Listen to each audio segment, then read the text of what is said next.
Now, I want to get back to this climate issue and the message for Anthony Albanese back in Australia, because Joel Fitzgibbon, the former Defence Minister, has been in Washington. He's seen events unfold here, and he reckons it's time for Anthony Albanese and Labor to pull back on their climate ambitions. Have a look.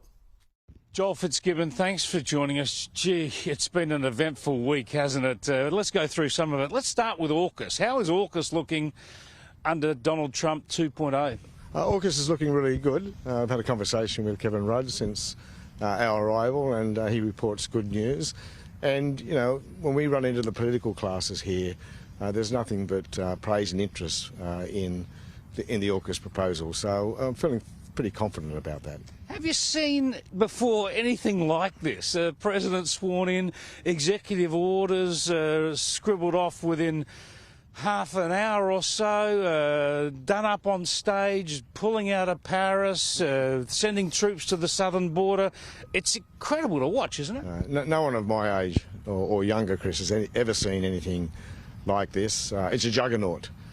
And the reality is you need to be here in Washington, as you would know, to fully appreciate the strength of the movement here. You've got to be a little bit careful because obviously Washington's been overrun by red this week, so it's not the town it usually is, but there's no doubt that the movement has great momentum and it's going to have implications for countries right around the world. Yeah, the world has changed. In this city this week, the world has changed. Now, there's going to be pushback from the courts, from other countries, from legislatures around the place, but it has changed to some degree dramatically this week. Yeah, of course it has. But one of the reasons Donald Trump looks so confident, well, there are a few reasons, but one of them is, you know, he's got the majority in both the House and the Senate, including the Oval Office.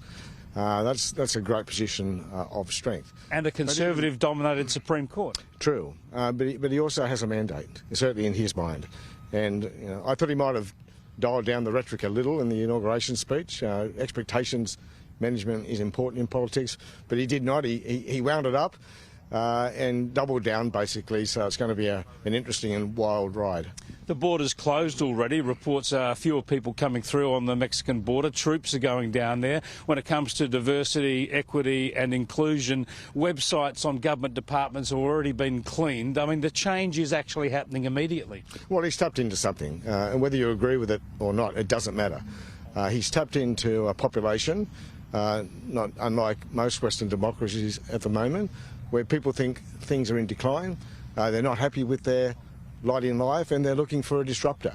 And Donald Trump's nothing if not a disruptor. Now, you mentioned Kevin Rudd. You've caught up with him. Of course, you've been a long-time friend of his, a former Prime Minister, a former Foreign Minister, an arch critic of Donald Trump. Is he going to get the access that Australia needs? Oh, I've got no doubt that Kevin will continue to be our ambassador. We talk to people here and they've got nothing but good things to say about him and the work he's been doing back at home, of course. Except for me. I didn't say that. Well, they're the odd exception.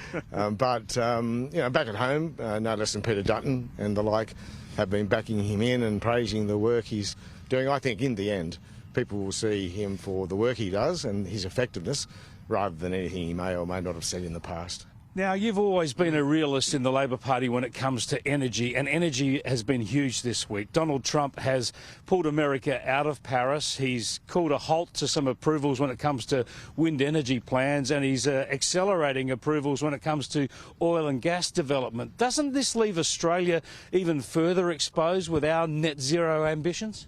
Well, I think, of course, for a recalibration. I mean, when you melt it all down, there are three key ways in which the Trump juggernaut affects us in Australia. One, direct policy. Issues like trade, for example, tariffs, have a direct policy impact. Indirect policy impacts, decisions made that don't directly affect us but certainly have a knock-on effect. And you know, climate change, I think, is an example of that. And the third way it impacts is that it emboldens people in other electorates to be maybe more vocal and more opinionated, you know, people who've been concerned for a while about the direction of things.